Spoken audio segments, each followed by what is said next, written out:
데살로니가 후서 2장 13절서부터 17절까지의 말씀을 다 펴시고 우리가 한 목소리로 또 한 마음으로 봉독하도록 하겠습니다. 준비되셨습니까? 네, 봉독합니다. 주의 사랑하시는 형제들아, 우리가 항상 너희를 위하여 마땅히 하나님께 감사할 것은 하나님이 처음부터 너희를 택하사 성령의 거룩하게 하심과 진리를 믿음으로 구원을 얻게 하심이니, 이를 위하여 우리 복음으로 너희를 부르사 우리 주 예수 그리스도의 영광을 얻게 하려 하심이니라. 이러므로 형제들아, 굳게 서서 말로나 우리 편지로 가르침을 받은 유전을 지키라. 우리 주 예수 그리스도와 우리를 사랑하시고 영원한 위로와 좋은 소망을 은혜로 주신 하나님 우리 아버지께서 너희 마음을 위로하시고 모든 선한 일과 말에 굳게 하시기를 원하노라. 아멘. 오늘 본문은 데살로니가 후서 2장 13절에서 17절, 지금 우리가 읽은 말씀이고요. 설교의 제목은 굳게 서는 이유입니다. 굳게 서는 이유예요. 미리 여러분들에게 말씀드리면 이 제목을 좀 잘 기억해 주세요. 굳게 서는 이유입니다. 굳게 서는 이유예요. 제목을 잘 기억해 주십시오. 2장 데살로니가 후서 2장 1절서부터 17절까지가 한 단락이라고 생각이 됩니다. 그 종말에 가까웠을 때 사람들이 그것 때문에 흔들리고 이미 주의 날이 이르렀는지 그것 때문에 헷갈려하는 사람들, 그 사람들에게 주는 권면의 말씀입니다. 그 권면의 말씀을 쭉 주시고 나서 마지막으로 기도하면서 마치는 게 오늘 본문 13절에서 17절까지의 본문입니다. 오늘 본문을 보면 첫 번째 이 말씀을 통해서 우리가 알 수 있는 건요, 지금 바울이 그리고 바울의 선교팀이 이렇게 얘기를 하고 있어요. 너희를 위하여 하나님 앞에 감사해야만 될 것 같대요. 그래서 오늘 말씀을 통해서 우리가 알아야 되는 것 첫 번째는요, 감사할 이유가 있다는 거예요. 하나님 앞에 감사할 이유가 있대요. 해야만 할 것 같대요. 그것은 뭐냐면 첫 번째가 택하사라는 말씀입니다. 여러분 13절에 보시면 동사가 많이 나오는데요, 제일 중요한 동사는 택하사입니다. 택하사예요. 하나님께서 이 사람들을 너희를 택하신 것을 감사해요. 택하신 것을 감사해요. 택하셨는데 무엇을 위해서 택하셨냐면요, 구원을 얻게 하시려 택하셨어요. 어떤 방법으로요? 성령의 거룩하게 하심과 진리를 믿음으로입니다.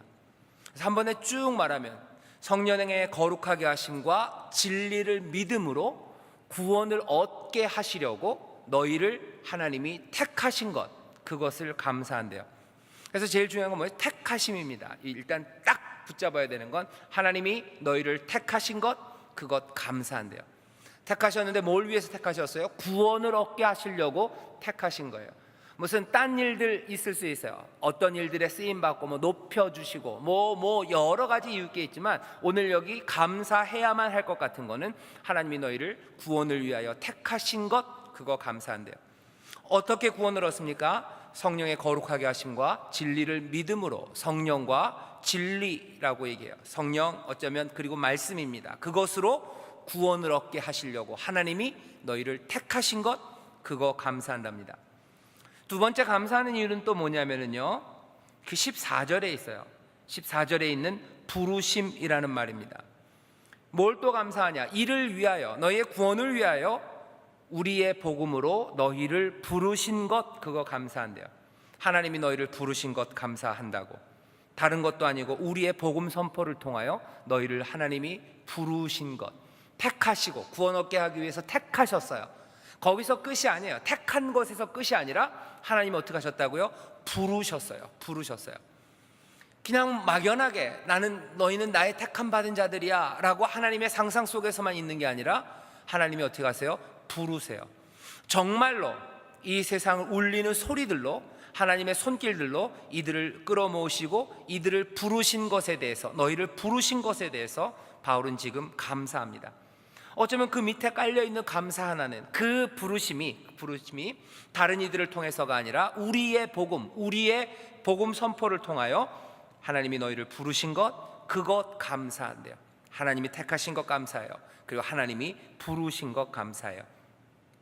세 번째는 뭐냐면 14절 뒤에 보시면 이를 위하여 우리 복음으로 너희를 부르사 우리 주 예수 그리스도의 영광을 얻게 하려 하심이에요.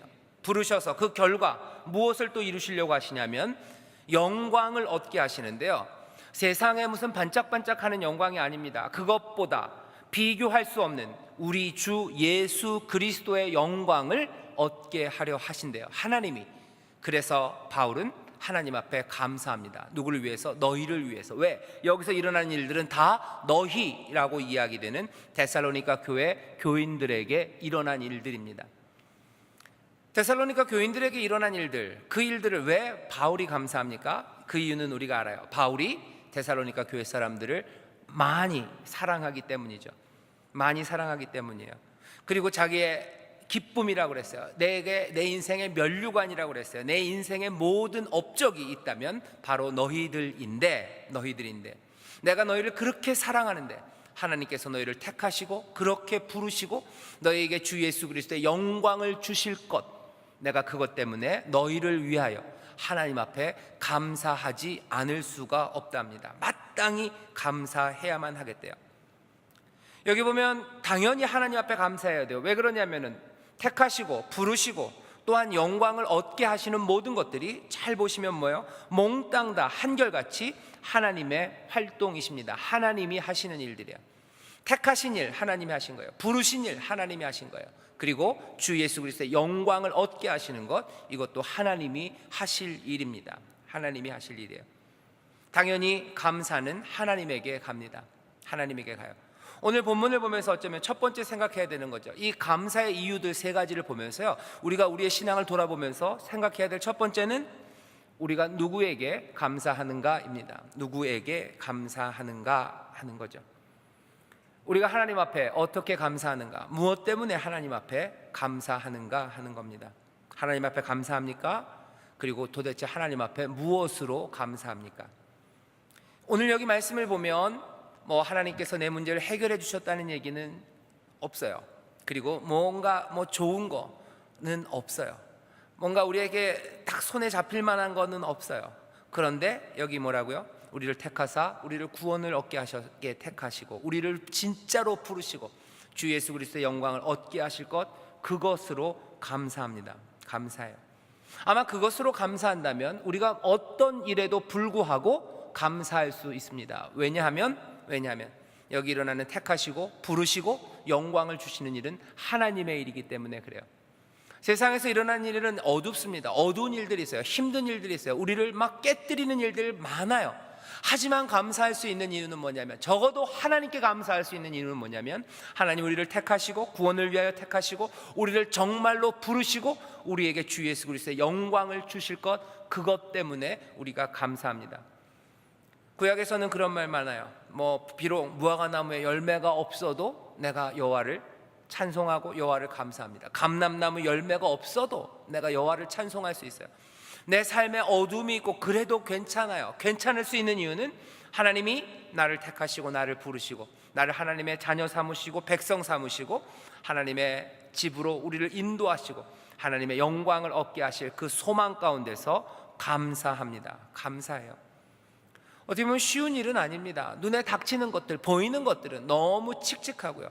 우리가 당하고 있는 내 피부의 아픔은 아주 심해요. 그리고 우리의 코에 맡아지는 냄새들은 퀴퀴하고 칙칙하고 어두운 냄새들이 우리를 휩쓸고 우리를 몰아가는 것 같아요. 하지만 여기 데살로니가 교회를 보면서 바울이 했던 기도를 생각해 보십시오. 데살로니가 교회 환난과 핍박 가운데 있었던 교회예요. 환난과 핍박이 많아요. 아픔이 많아요. 어디 가서 욕먹고 온 사람들 많아요. 예수 믿고 예수님 말씀대로 살려다가 매맞은 사람들 많아요. 왕따 당한 사람들 많아요. 깊은 상처받은 사람들 많아요. 마음에 깊은 상처가 패이고 온몸에 어떤 맞기도 하고 각진 것들 빼앗기기도 하고 그런 사람들이 모입니다. 그런 사람들이 모여요. 사실은 보면 눈물이 가득하죠. 어떻게 이럴까 하나님 하고 원망할 수도 있어요. 그리고 가슴 아픕니다. 하지만 바울은 뭐라 그래요? 내가 너희를 위하여, 너희를 보면 하나님 앞에 감사하지 않을 수가 없대요. 감사해야만 할 것 같대요. 너희를 택하사 너희를 부르사 그리스도 예수의 영원한 그 영광에 이르게 하실 것, 그것 때문에 내가 감사한답니다. 감사합니다. 저도 바울의 마음을 좀 배웠으면 좋겠어요. 제가 저를 볼 때나 또 제가 여러분들을 볼 때나 그 감사를 하고 싶습니다. 우리 교인 중에서도 어려우신 분들 많아요. 말씀대로 살려고 애쓰고 애쓰시죠. 뭔가 삶이 좀 잘 풀렸으면 좋겠고, 집안 문제도 좀 해결됐으면 좋겠고, 아픈 일도 좀 없었으면 좋겠는데 이상하게 가난하고 힘들고 삶이 엉클어진 사람들에게 엎친 데 겹친 대로 병도 오고 또 해결할 수 없는 문제가 계속 다가옵니다.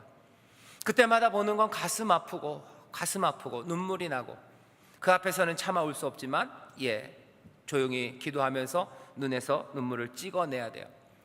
그때마다 저도 이 말씀을 읽으면서요, 나도 하나님 앞에 이것 때문에, 그래도 하나님 이들을 택하사 이들을 부르사 주 예수 그리스도의 영광을 얻게 하실 것, 내가 그것 때문에 이 사람들을 위하여, 이 사람들을 인하여 하나님 앞에 감사할 수밖에 없는 그런 사람이 되어야 될 것 같은데 왜 그 소망이 그리고 그 믿음이 우리 앞에 나오지 않는지 그게 가슴이 아픕니다. 오늘 이 말씀은 어쩌면 우리에게 큰 도전이 됩니다. 왜냐하면 데살로니가 교회가 환난과 핍박 가운데 있다는 걸 우리가 알기 때문에 그래요. 환난과 핍박 가운데 있어도 그 사람들 보면서 하나님 앞에 감사할 수 있는 것은 아마 소망이 훨씬 더 뚜렷하고요, 믿음이 손에 잡히고요, 성령의 인도하심이 날마다 그들의 삶 가운데 있었기 때문입니다. 어려운 일을 당해도, 몸은 힘들어도 이 안에서 살아있는 하나님의 부르심, 그 부르심을 날마다 듣기 때문이에요. 하나님이 나를 택하신 것이 세상의 무엇보다도 더 확실하기 때문이에요. 그 안에서 주 예수 그리스도의 영광이 나에게 올 것을, 하나님이 그것을 얻게 할 것을 세상의 어떤 것보다도 더 확실하게 붙잡을 수 있는 사람들이기 때문이에요. 그런 사람들은 환난과 핍박 가운데도 감사하지 않을 수가 없답니다. 어쩌면 우리의 상황을 설명하는 말씀은 아닌 것 같아요. 아직은 그런 것 같습니다. 하지만 분명히 그렇게 될 줄 믿습니다. 두 번째, 오늘 말씀을 또 잘 읽어보시면요, 감사의 이유를 바울이 얘기하고 있어요. 근데 이 감사의 이유가 바로 뭘로 넘어가냐면요, 권면으로 넘어갑니다. 이렇게 해야 된대. 이렇게 감사하는 사람들, 15절 처음에 뭐라 했어요? 이러므로 이렇게 감사하는 사람들, 이렇게 감사할 이유가 있으므로 어떻게 하라고요? 형제들아 굳게 서서 말로나 우리 편지로 가르침을 받은 유전을 지키랍니다. 감사의 이유예요. 그리고 바로 이어서 하는 말은 뭐예요? 굳게 서래요. 하나님이 너희를 택하시고 하나님이 너희를 부르시고 하나님이 주 예수의 영광을 너희에게 얻게 하실 거다. 감사가 나온다. 그러므로라는 거죠. 이러므로 굳게 서래요. 하나님이 너희를 택하셨어요. 하나님이 너희를 부르셨어요. 주 예수의 영광이 너에게 있을 거예요. 그러니까 어떻게 하라고요? 흔들리지 말고 굳게 서랍니다. 그러니까 어떻게 하라고요? 가르침을 받은 대로 그것 꽉 잡으라는 거죠. 그것 꽉 잡고 흔들리지 말라는 겁니다. 그래서 이 말씀, 권면의 말씀은 이런 뜻이죠. 성도들 자기들이 이미 배운 전통들, 가르침들, 그거 확실히 붙잡으라는 거예요. 확실히 붙잡으래요. 그리고선 어떻게 해요? 의로운 자들이 받을 상급, 믿음을 거부한 사람들이 당할 운명, 이런 것에 대해서 정확하게 그리고 포괄적으로 가르쳐주지 못하는 그런 가르침들 때문에, 허망한 소리들 때문에 흔들리지 말라는 겁니다. 진리를 꽉 붙잡으래요. 그리고 흔들리지 말래요. 왜? 너희를 하나님이 택하셨고 너희를 부르셨고 주 예수 그리스도의 영광을 너희에게 얻게 하실 거예요. 세상이 이미 끝났다고 얘기하는 사람들, 주의 강림하신 날이 이미 이르렀다고 얘기하는 사람들, 그 사람들 때문에 흔들리지 말래요. 세상이 끝이라고 얘기하는 사람들 때문에 흔들리지 말라는 겁니다. 세상이 끝이라고 얘기하는 사람들 때문에 흔들리지 말래요. 왜요? 감사의 이유에서 얘기했어요. 영광을 우리에게 얻게 하신댔어요. 영광이 아직, 주 예수 그리스도의 영광이 우리에게 얻어졌습니까? 아니에요. 그런데 왜 끝이라고 얘기하는 거죠? 영광이 아직 이르지 않았습니까? 그럼 아직 끝 아니라는 거예요. 끝이라고 흔드는 사람들한테 거기에 흔들리지 말라는 거죠. 굳게 서래요. 왜? 이러므로 주께서, 하나님께서 너희를 택하시고 부르시고 주 예수 그리스도의 영광을 얻게 하실 거예요. 그러므로 다른 말들에 흔들리지 말래요. 세상이 끝이라는 사람들한테 흔들리지 말래요. 네 인생은 여기가 끝이라는 사람한테 흔들리지 말라는 거예요. 왜요? 그리스도의 영광이 우리에게 임한다고 말씀하셨기 때문에 그렇습니다. 하나님이 아직 끝내지 않으셨어요. 그러면 우리도 끝난 것 아닙니다. 삶을 포기하지 말라는 거예요. 소망 계속 품으라는 거예요. 그냥 에라 이젠 끝인가 보다 막 살자, 그렇게 살지 말라는 거예요. 여전히 간절함으로 붙잡고서 너희의 삶을 살라는 거죠. 굳게 서래요. 굳게 서래요. 잘못된 가르침에 흔들리지 마십시오. 흔들리지 마십시오. 하나님이 아직 끝내지 않으셨으면 우리도 끝나지 않았어요. 주의 영광이 우리에게 임하지 않았으면 아직 끝이 아닙니다. 아직 끝이 아니에요. 내 삶에 여전히 아픔이 있습니까? 그러면 아직 끝이 아니에요. 모든 것들이 주 안에서 완전히 이루어졌습니까? 그러면 아마 거기가 끝일 겁니다. 하지만 내 삶에 힘들고 환난과 핍박이 있고 내 삶을 어렵게 만들고 지치게 만들고 그리고 내 삶을 끌어내리는 것 때문에 무릎 꿇지 말라는 거예요. 그거 무릎 꿇게 하려고 여러분들을 흔들어요. 의로운 자들이 받을 상급에 대해서 흔들어요. 니들이 의로운 자들이냐 흔들어요. 의로운 사람들은 늘 상급받아야 되는 거냐 흔들어요. 믿음을 거부한 사람들이 받아야 될 운명에 대해서 잘못된 가르침을 가르쳐 줍니다.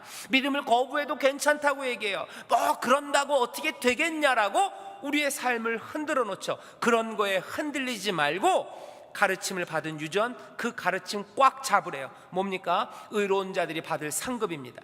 주께서 천사와 함께, 천사들과 함께 하늘로부터 불꽃 중에 나타나실 때 하나님을 모르는 자들과 우리 주 예수의 복음을 복종하지 않는 자들에게 형벌을 주실 거예요. 이런 자들이 주의 얼굴과 그의 힘의 영광을 떠나 영원한 멸망의 형벌을 받을 겁니다. 하지만 그날에 강림하사 그의 성도들에게 영광을 얻으시고 또 모든 믿는 자에게서 기여김을 얻으시리라. 우리의 증거가 너희에게 믿어졌습니다. 주가 오셔서 의로운 자들에게 상급을 주시고 믿음을 거부하는 자들에게 형벌을 주실 겁니다. 그거 흔들리지 마세요. 아직 끝나지 않았어요. 하나님이 끝내지 않았으면 우리도 끝난 것 아닙니다. 어떻게 하라고요? 하나님의 위로와 소망 가운데서 살아가라고 권면하는 겁니다. 이러므로 굳게 서래요. 이러므로 꽉 잡으래요. 하나님이 너희를 택하시고 하나님이 너희를 부르시고 주 예수 그리스도의 영광을 얻게 하실 겁니다. 그것 때문에 감사하는 사람들 어떻게 하라고요? 굳게 서십시오. 굳게 서요. 하나님이 나를 택하셨어요.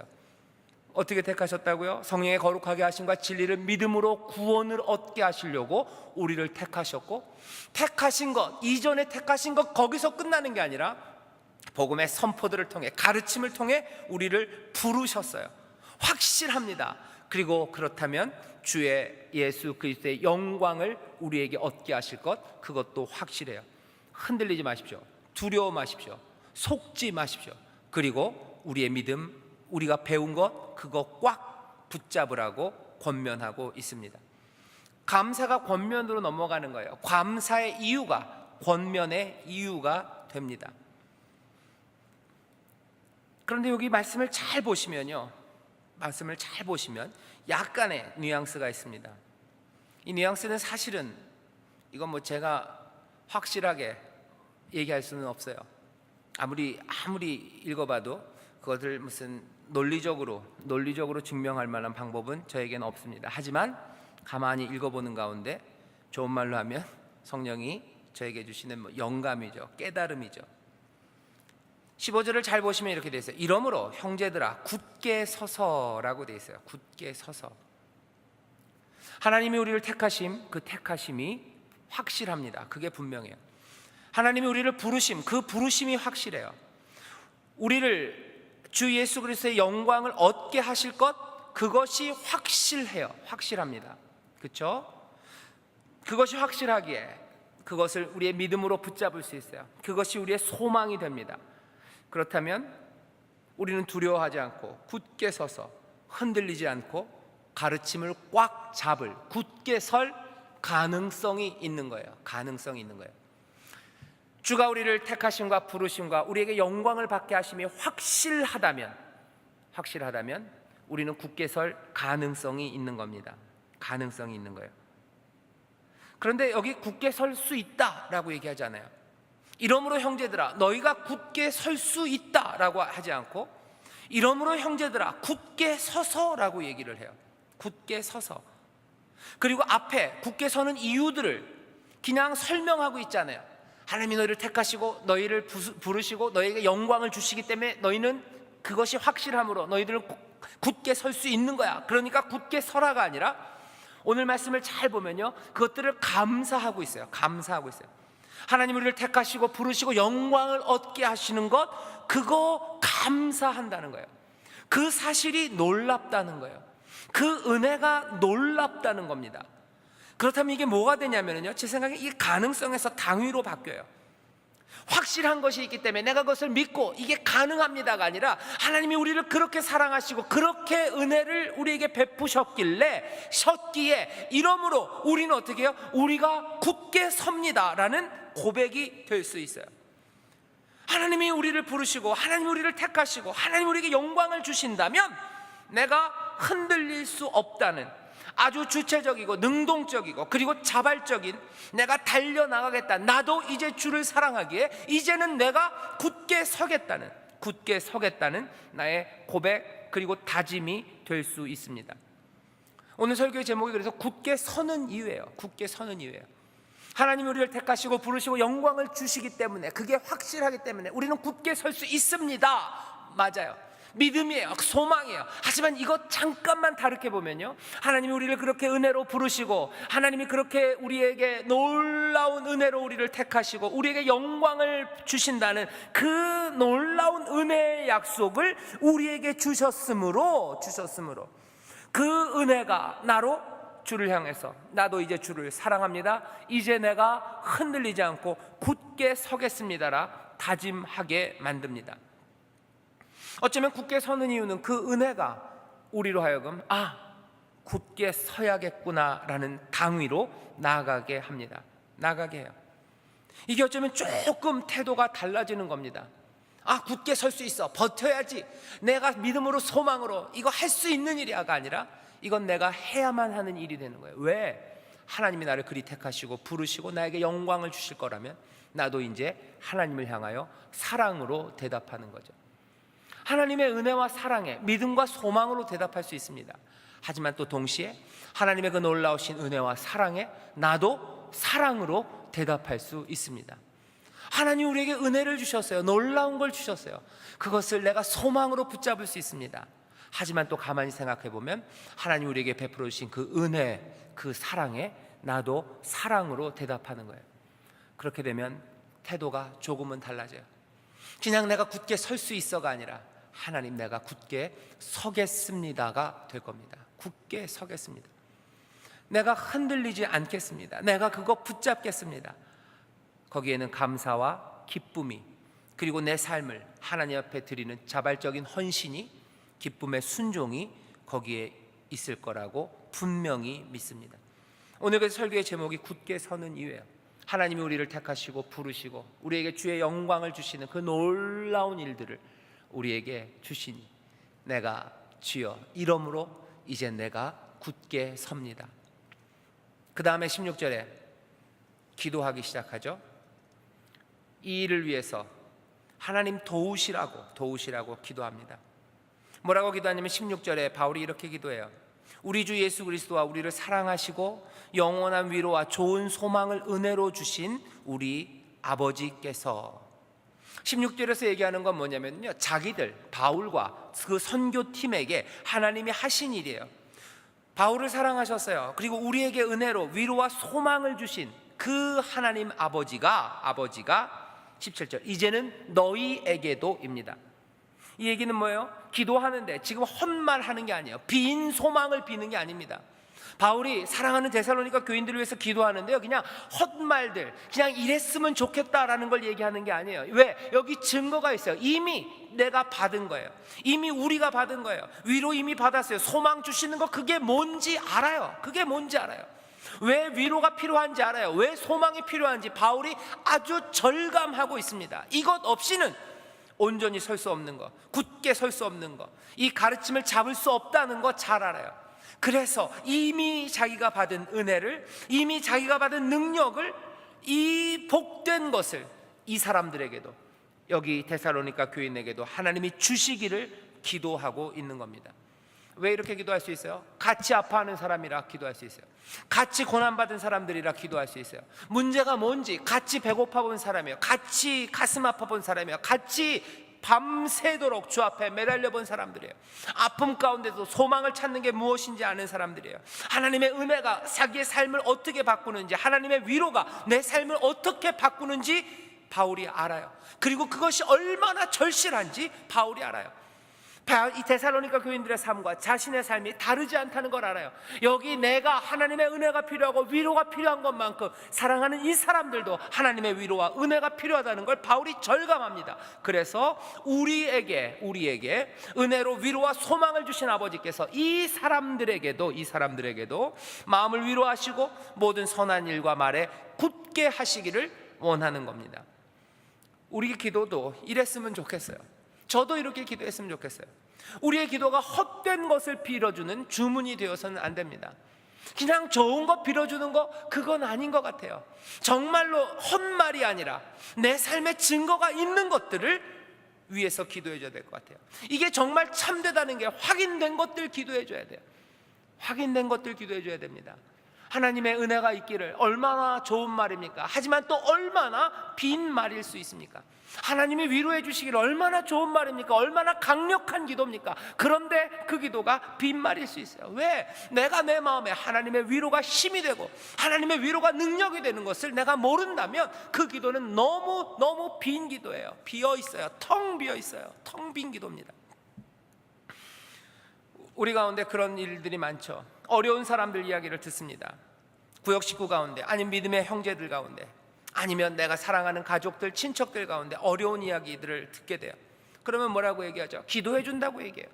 그러면서 떠나면서 뭐라고 그래요? 또 거 앉아서 같이 기도해요. 하나님이 도와주시기를, 하나님의 은혜가 있기를, 하나님의 도움의 손길이 있기를 기도합니다. 때로는 그 기도가 많이 비어 있을 때가 많아요. 텅 빈 기도입니다. 허망한 기도입니다. 아파보지도 않았고 하나님의 은혜가, 하나님의 도움의 손길이 내 삶을 어떻게 바꿀지에 대해서 아무것도 있지 않은 상태에서 헛된 말들이에요. 중언부언입니다. 아무것도 기대하는 게 없어요. 무엇인지 모르는 것들을 간구합니다. 알지 못하는 것들을 구합니다. 알지 못하는 것들을 구해요. 우리의 기도가 진실해져야 될 것 같아요. 알지 못하면 얘기하지 마십시오. 내가 아는 것 얘기하십시오. 내가 하나님에게 받은 위로, 그 위로만큼 기도해 주십시오. 하나님의 은혜가 내 삶을 바꾼 것만큼 그 사람을 위해서 기도해 주세요. 내가 그 아픔을 다 모른다면 다 모른다고 얘기하세요. 그리고 어떻게 하셔야 돼요? 더 그 아픔을 알기를 하나님 앞에 기도하십시오. 예수님이 지금도 대제사장이 되셔서 하늘에서 우리를 위해서 기도하신대요. 우리를 위해서 기도하시는 주님의 기도는 빈 기도가 아닙니다. 히브리서에서 계속 뭐라 그래요? 우리를 위해서 기도하시는 그 대제사장은 우리의 모든 아픔을 다 체휼하신 분이래요. 가난이 뭔지 아세요? 아픔이 뭔지 알아요? 잠 못 드는 밤이 뭔지 알았어요? 그냥 내 내장을 긁어내는 그 아픔이 뭔지 아세요? 세상에 대한 실망, 절망이 무엇인지 아세요? 그리고 고난이 뭔지 아세요? 배신이 뭔지 아세요? 악이 뭔지 철저하게 몽땅 다 겪으신 그분이 우리를 위해서 기도하신대요. 그렇기에 그 기도가 응답이 있습니다. 그렇기에 하나님께서, 아버지께서 그 기도를 받으십니다. 우리가 위로하는 기도를 하고 남들을 복주는 기도를 할 때 우리의 기도가 빈말이 아니었으면 좋겠어요. 우리가 아프지 않으면, 우리가 아파보지 않으면, 그게 뭔지 모르면 기도할 수 없습니다. 축복할 수 없어요. 바울은 그렇게 기도합니다. 우리를 사랑하시고 우리에게 은혜로 위로와 소망을 주신 그 아버지께서 너희에게도 마음을 위로하시고 모든 선한 일과 말에 굳게 하시기를 원한답니다. 이렇게 기도할 수 있는 믿음의 교회가 우리 교회이기를, 이렇게 서로를 위해서 축복할 수 있는 교회가 이 한국의 교회이기를, 그리고 이렇게 기도할 수 있는 가정이 여러분들의 가정이기를 주의 이름으로 축원합니다. 자녀를 위해서 기도할 때, 남편과 아내를 위해서 축복하며 기도할 때 여러분들 그냥 빈말을 막 남발하시면 안 돼요.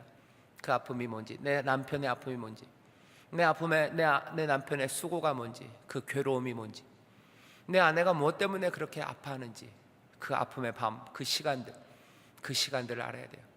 그리고 그 아픔들을 치료하시고 위로하시고 거기서 다시 일으켜 세우셨던 하나님의 그 놀라우신 능력, 그 능력을 아는 사람들이 기도할 수 있어요. 하나님, 나에게 위로하신 것처럼 하나님께서 내 아내를, 내 남편을 위로하여 주시옵소서. 하나님이 나에게 새 힘을 주신 것처럼 하나님, 내 자녀에게도 새 힘을 주시옵소서. 주께서 내 슬픔을 치료하셨던 것처럼, 내 허물을 치료하셨던 것처럼, 내 허무함을 주께서 만지신 것처럼 하나님, 우리 부모님들의 그 허무함을 다시 기쁨으로 만들어 주시옵소서. 똑같은 기도입니다. 우리를 사랑하시고 우리를 위로하시고 우리에게 소망을 주셨던 그 하나님이, 나를 그렇게 하셨던 그 하나님이 너희도 그렇게 위로하시고 너희도 그렇게 굳게 서게 하시기를 간절히 원한답니다. 바울의 기도예요. 예수님의 기도가 그랬어요. 우리 믿음의 선배들이 그렇게 기도했습니다. 빈말로 기도하는 게 그게 어떻게 능력이 나오겠습니까? 그것이 어떻게 세상을 바꾸겠습니까? 여러분들이 생각해도 그렇지 않으시겠어요? 빈말로 빌어주는 게 그게 도대체 뭡니까? 뭐가 좀 어렵기라도 해야지, 주문이라도 돼야지, 뭐 아브라카다브라 뭐 길기라도 해야지. 그것도 아니고 그냥 잘 되기를 바래, 이 말이 도대체 무엇입니까? 하나님의 은혜가 너에게 있기를 바래, 이게 도대체 뭡니까? 너의 위로가 있기를 바래, 이게 도대체 뭡니까? 그 안에 헛말이 아닌 증거가 있는 기도가 되시기를 주의 이름으로 축원합니다.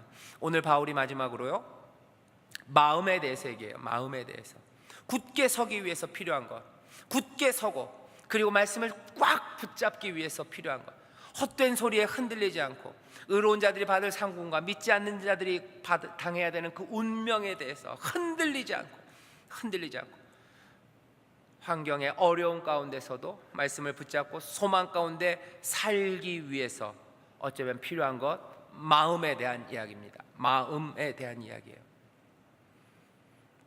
하나님, 이 사람들 힘듭니다. 매주는 힘들지 몰라도 주여, 데살로니가 교회, 이 어려운 교회 주께서 1년에 한 번쯤은 로또를 2등이라도 맞추게 해주십시오. 그렇게 기도하지 않아요. 뭐에 대해서 기도해요? 마음에 대해서입니다. 일들이 술술 풀리게 해달라고도 기도하지 않아요. 뭐에 대해서 기도해요? 마음에 대해서 기도해요. 마음을 위로하래요. 마음을 위로하시고 모든 선한 일, 모든 말에 굳게 하시기를, 그렇게 하기 위해서 마음을 굳게 하시고 마음을 위로해 주시기를 기도합니다. 마음이에요. 마음입니다. 이 마음은 내적인 겁니다. 내적인 거예요. 그 사람 안에 있는 확신입니다. 마음이라는 거예요. 이 사람의 마음의 확신, 그것들을 흔들지 마시고 하나님, 그 마음이 위로를, 평안을 얻기를, 그 확신들이 흔들리지 않고 그 확신들이 평안을 얻기를 기도하는 거죠. 외적인 것에 너무 마음 빼앗기지 마십시오. 외적인 거에 너무 신경을 쓰는 거 곤란합니다. 오늘 할머니 가족 찬양 예배, 제가 자꾸 눈이 저쪽으로 가는데 저기 우리 학생들이 조금 있는 것 같아요. 엄마들이 아이들 마음에 신경을 쓰셔야 돼요. 외관에 너무 신경 쓰지 마십시오. 아이들 꼭 나이키 안 신어도 괜찮아요. 노스 뭐죠? 노스페이스 그거 안 입어도 괜찮아요. 아이들에게 얘기합니다. 얘들아, 외모, 외관 그거 그렇게 중요한 거 아니에요. 마음이 있어야지 흔들리잖아요. 마음이. 등골 브레이커 뭐 이딴 얘기 나오죠. 좋은 옷 입으려고, 비싼 옷 입으려고 아이들이 때리기도 하고 뺏기도 하고, 심지어는 뭐 사고 쳐서 살인도 하고, 또 뭐 성매매 이런 것도 해요. 직접 하기도 하고 시키기도 하고. 외적인 것 안 됩니다.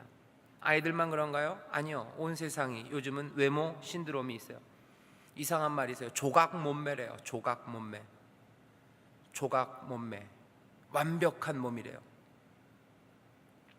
뭐가 완벽한지 모르겠지만 사실은 밑바탕에 깔려있는 생각은 그냥 성적인 어필에 아주 적합한 이런 거죠. 외모 신드롬입니다.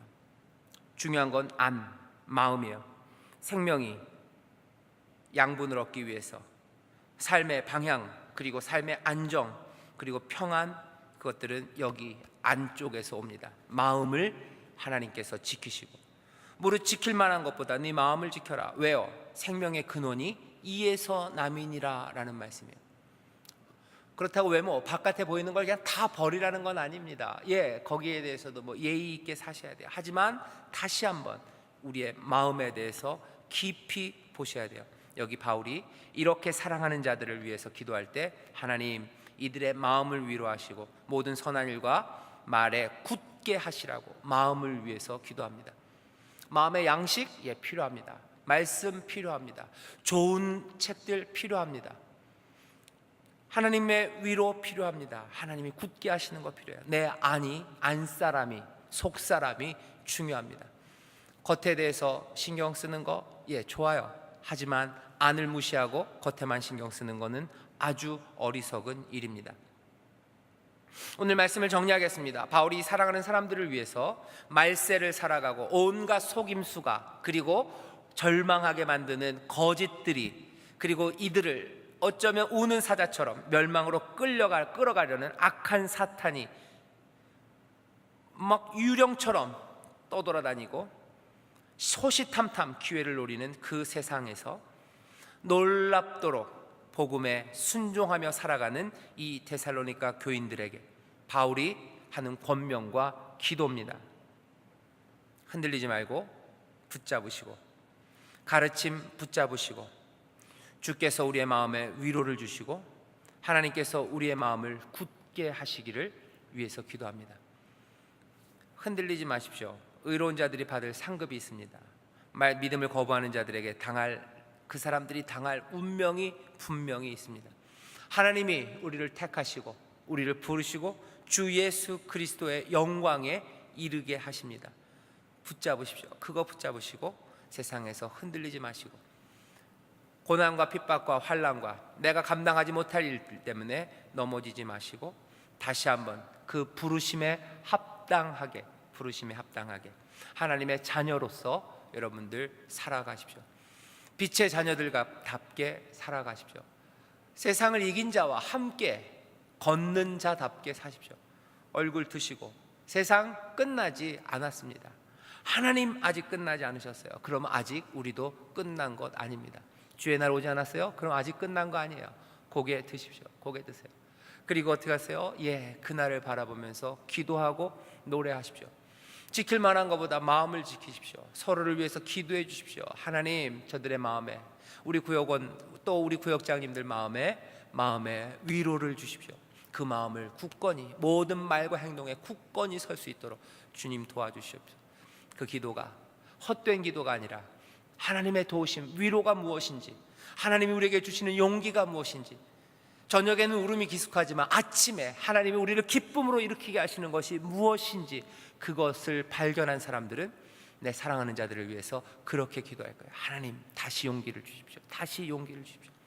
많이 울지만 하나님이 다시 기쁘게 하시는 일, 그 일을 아는 사람들, 하나님의 위로가 무엇인지, 내 마음을 위로하시는 게 무엇인지 아는 사람들, 하나님이 내 마음을 굳게 하시는 게 뭔지 아는 사람들, 같이 아파하는 사람들을 위해서 기도할 수 있습니다. 같이 아파하는 내 가족을 위해서 기도할 수 있어요. 같이 아파하는 이 한국의 교회를 위해서 같이 기도할 수 있습니다. 굳게 서는 이유입니다. 설 수 있는 이유는 아니에요. 굳게 서는 이유예요. 하나님의 은혜가 우리로 하여금 굳게 서겠습니다. 주여 나를 도우시옵소서.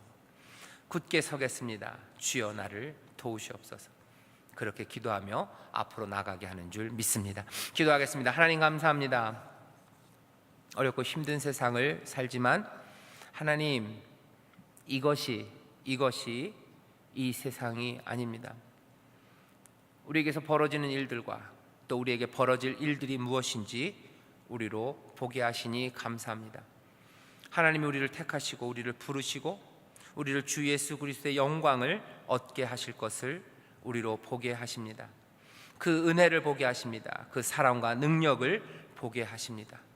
우리를 그렇게 사랑하셔서 인도하시는 하나님 앞에 우리가 이제 고백합니다. 이러므로 우리가 주 앞에 굳게 서기를, 주의 도우심으로 굳게 서기를, 주의 위로하심으로 굳게 서기를, 주가 우리에게 주시는 용기와 새 힘으로 굳게 서기를 바라며 우리가 주 앞에 우리의 마음을 드리오니, 하나님이시여, 아버지 하나님이시여, 예수 그리스도 우리 사랑하는 주님이시여, 그리고 성령이시여, 우리를 붙잡고 인도하여 주시옵소서. 하나님, 삶의 문제 하나하나 그것들 능히 이길 수 있는 하나님의 자녀들입니다. 소망으로, 믿음으로, 또한 사랑으로 이기게 하시고 그 놀라운 승리의 증인들, 또한 증거들이 되게 하여 주시옵소서. 감사드리며 예수님 이름으로 기도하옵나이다. 아멘.